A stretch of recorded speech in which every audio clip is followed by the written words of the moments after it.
জয়গুরু বন্দে পুরুষোত্তমম। আশা করি সকলে খুব ভালো আছেন, সুস্থ আছেন। আমিও খুব ভালো আছি। আজ প্রতি সপ্তাহের মতো নয়, আজ একটা স্পেশাল ভিডিও আপনাদের সকলের জন্য রয়েছে। আজ একজনের জন্মদিন, তারই উদ্দেশ্যে গুরু পরিবারের আশীর্বাদ মাথায় নিয়ে এই অডিও স্টোরিটা করতে বসেছি, তাকেই উপহার দেওয়ার জন্য। আজকে যে লেখাটি আপনাদের পাঠ করে শোনাবো তার নাম কৃষ্ণেন্দু। লেখাটি লেখক হচ্ছেন শ্রী রমাশঙ্কর ত্রিবেদী এবং আমাকে সন্দীপ ঘোষ লেখাটি কম্পাইল করে পাঠিয়েছেন। চলুন শুরু করা যাক।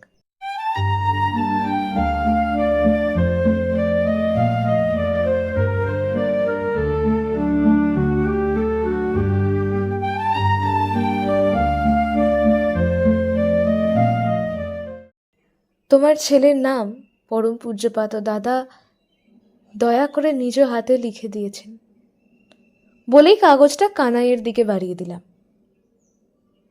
কৃষ্ণেন্দু,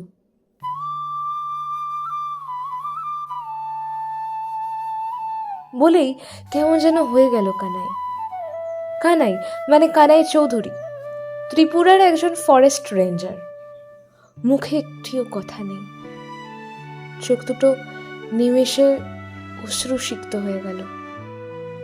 লক্ষ্য করলাম তার শরীর রোমাঞ্চিত হয়ে উঠেছে।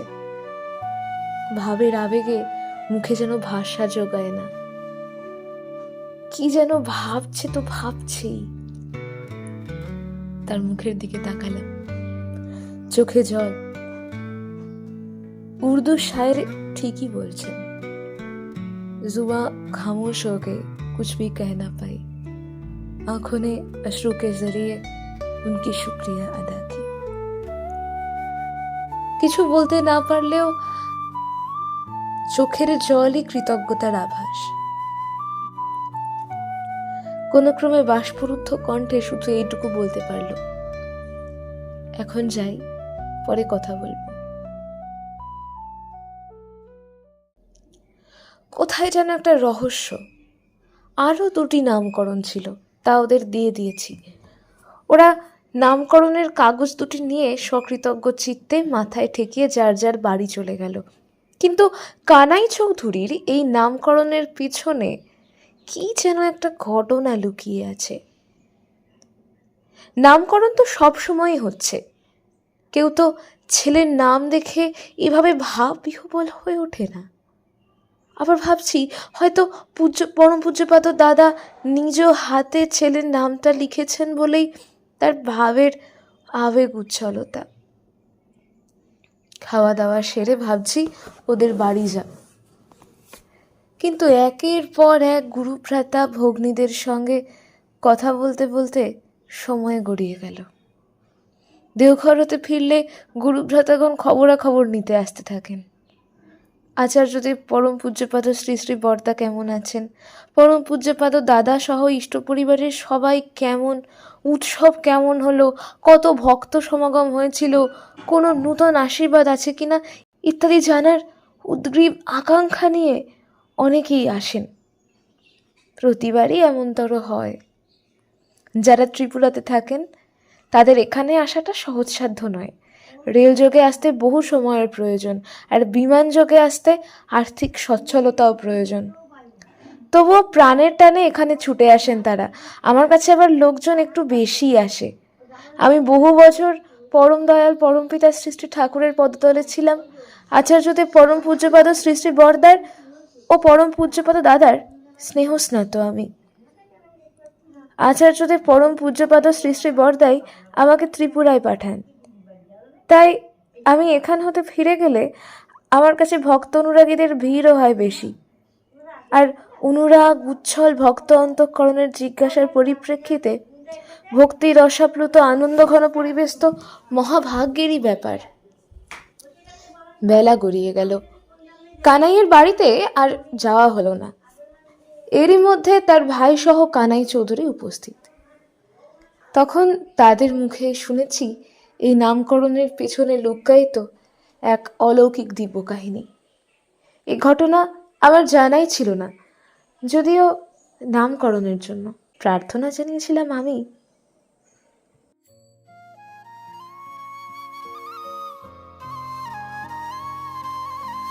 আমি যখন বিজয়া উৎসবে যোগ দিতে দেওঘরে আসবো, তখন আমাদের আগরতলার ওএনজিসির engineer Shri Keshablal Mandal, SPR, geological survey of ইন্ডিয়ার এক অফিসার শঙ্কর চক্রবর্তী, যিনি যাজক, এবং কানাই চৌধুরী, ফরেস্ট রেঞ্জার, আমার কাছে ছেলের নামকরণের জন্য 3 পুরুষের নাম সম্বলিত কাগজ দেন। উৎসব শেষে ভিড় কমে গেলে আমি পরম পূজ্যপাদ দাদার শ্রীচরণে 3 জনেরই ছেলের নামকরণের জন্য প্রার্থনা জানাই। তিনি তখন তার ঘরের বিছানায় বসে আছেন। ঘরে তখন অনেকেই উপস্থিত। তখন আচার্যদেব পরম পূজ্যপাদ শ্রী শ্রী বরদা বর্তমান, পরম প্রেমময় শ্রী শ্রী ঠাকুর বর্তমান থাকাকালীন যেমন আমরা আচার্যদেব পরম পূজ্যপাদ শ্রী শ্রী বরদার শ্রীচরণে আমাদের যাবতীয় সমস্যাদের নিবেদন করতাম, তিনিই নিমেষে যাবতীয় সমস্যার সমাধান করে দিতেন। শ্রী শ্রী ঠাকুরের ইচ্ছাও ছিল তাই। এখানেও সেই একই দৃশ্য, সেই একই ধারা। আচার্যদেব চাইতেন আমরা যেন বর্তমান প্রধান আচার্যদেবের সঙ্গ ধরে তাঁর নির্দেশনায় চলি। আমরা সহজভাবেই পেয়েছি আমাদের আশ্রয়, আর আমাদের মনের আঙিনায় বিবেকের দ্বারে এই বিষয়টি সহজ ও স্বাভাবিকভাবে ধরা দেয়। ঐশী ইঙ্গিত না বোঝাও একটা দুর্ভাগ্য। তদুপরি আচার্যদেব আমাদের সবাইকে পরম পূজ্যপাদ দাদার আদেশ নির্দেশ মতোই চলতে বলতেন। সেদিন যখন তার শ্রীচরণে নামকরণের কথা নিবেদন করলাম, 3 পুরুষের নাম শুনে 2 জনের নামকরণ হয়ে গেল। আর কানাই চৌধুরীর কথা যখন উঠল এবং 3 পুরুষের নাম যখন বললাম, তখন সঙ্গে সঙ্গে পরম পূজ্যপাদ দাদা কানাই চৌধুরীর কাগজখানা আমার হাত হতে নিয়ে নেন। খানিকক্ষণ কি যেন চিন্তা করেন, তারপর একটা রহস্যময় হাসি ফুটে ওঠে তার মুখে। একটা জ্যোতির্বর্ণয় রচিত হয় তার মুখমণ্ডলের চারিদিকে। তিনি সেই কাগজে লিখলেন কৃষ্ণেন্দু। আমি প্রণাম করে ঘর হতে বেরিয়ে এসেছি মনের আনন্দে। আমার এই আনন্দের ওপারেও যে লোকের বুদ্ধির একটা দিব্য ঐশী লীলা চলছে, তা আমার মতো নগণ্যের নাগালের বাইরে। কানাই চৌধুরী যখন আমার কাছে ছেলের নামকরণের জন্য আসার জন্য প্রস্তুত এবং 3 পুরুষের নাম একটা কাগজে লিখেছে, তখন তার ভাই দিব্যেন্দু বলে উঠল, যদি পরম পূজ্যপাদ বরদাদা ভাইপোর নাম কৃষ্ণেন্দু রেখে দেন তাহলে খুব ভালো হতো, আমার নামের সঙ্গেও একটা সঙ্গতিও থাকতো। কানাই তখন সঙ্গে সঙ্গে বলে ওঠে, তিনি তার ইচ্ছে মতো যা খুশি রাখুন, সেইটাই আমাদের পরম সৌভাগ্য। তাকে আমাদের ইচ্ছাধীন করবো কেন? দিব্যেন্দু শুধু একটি কথাই বলে, তার শ্রীচরণে প্রার্থনা তো করতে পারি। এরপর সে প্রায় তার শ্রীচরণে প্রার্থনা জানাতো। বাড়িতে সবাই এটা জানত। তাই সেদিন প্রধান আচার্যদেব পরম পূজ্যপাদ দাদার শ্রীহস্ত লিখিত কৃষ্ণেন্দু নামটা দেখে কানাই তার দয়ার কথা স্মরণ করে হতবাক হয়ে যায়। চোখ দুটো ছলছল করে ওঠে। ভক্তবাঞ্ছা কল্পতরু তিনি দিব্যেন্দুর অন্তর্মোদিত আকুল আরতিতে প্রবিত হয়ে সেদিন স্বহস্তে লিখে দিয়েছিলেন কৃষ্ণেন্দু।